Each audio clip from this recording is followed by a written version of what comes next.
سلام بنات، ان شاء الله تكونوا غاية. مرحبا بكم في قناتي، قناة ايمان زاد اخت. وحشتكم بزاف بزاف، عندي مدة طويلة ما بنتش وهاد الهضرة. اغلب تاع لي فيديو تاعي فيهم هاد الهضرة باسكو دايما نعطل باش نحط فيديو، ومازال ان شاء الله ما نبقى نبان بزاف.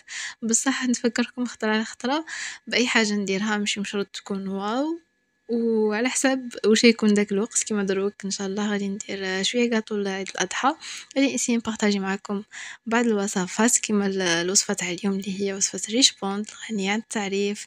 كاطو نديروه من بكري، يجي بنين، اقتصادي ويغرم، يجي بزاف. و قعدوا معايا البنات نروحوا للمقادير وطريقه التحضير. نحتاجو في هاد الوصفه 500 غرام تاع المارغرين. انا درت كميه شويه كبيره، الا بغيتو كميه اقل قسموا المقادير اللي غادي نديرهم. كيما هنا درت 500 غرام تاع المارغرين، ديروا 250 غرام تاع المارغرين. انا عبرت بالغرفيه، عبروا بالكاس، فهمتوا كيفاش. والبيض درت 4، ديروا 2، ما اي حاجه قسموها.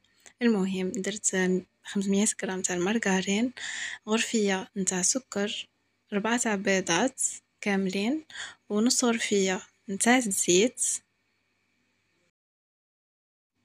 زدت ساشية تاع لافاني ولوزاز تاع ليمة وحدة.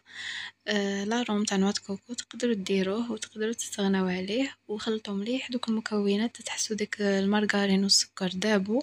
ومن بعد نزيدوا الفرينه تحتاجوا 4 تاع غرافي تاع فرينه ولا 4 كيسان، كيما نقولوا 4 عبارات، يمكن كتر ويمكن اقل على حسب الفرينه كيش تكون، واش تشرب ولا لا. المهم العجينه تكون طريه، متقصحوهاش بزاف وعاود متخليوهاش جاريه كيما راكم تشوفوا هنا. زدت 2 ساشيات تاع خمارة تاع الحلويات، انا كنت نسيتها وزدتها في التالي. المهم نديرو 2 ساشيات تاع خميرة الحلويات. ديو تكوروها، ديرو الميزان تاع الحبة الوحدة 20، ما بين 20 25، ماشي كتر، باش يجيو الحجم نتاعهم مليح. سورتو الا كنتو باغيين تلصقوهم مع بعض متكبروهمش بزاف. غير نكملو نديروهم في الفور، يكون ديجا مسخن من قبل. نشعلو ليهم من التحت، يطيبو من التحت نشعلو ليهم من الفوق. ومن بعد نجيبو كونفيتور.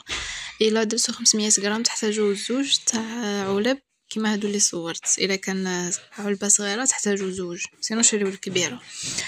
الا درتو 250 غرام تقدكم. المهم خففت شويه داك الكونفيتور بشويه ما زهر، وهو دافي. الكاطو معليش كان دافي ولا بارد كيف كيف. المهم الكونفيتور يكون دافي، ندير الكاطو في الكونفيتور ومن بعد نرمضه في نوات كوكو. وهكا الكاطو تاعنا يكون واجد. ان شاء الله يكون عجبكم الفيديو، وان شاء الله تجربوا الكاطو هذا ويعجبكم بزاف بزاف. ونتلاقاو ان شاء الله في فيديو جديد مع وصفه جديده. خليكم على خير.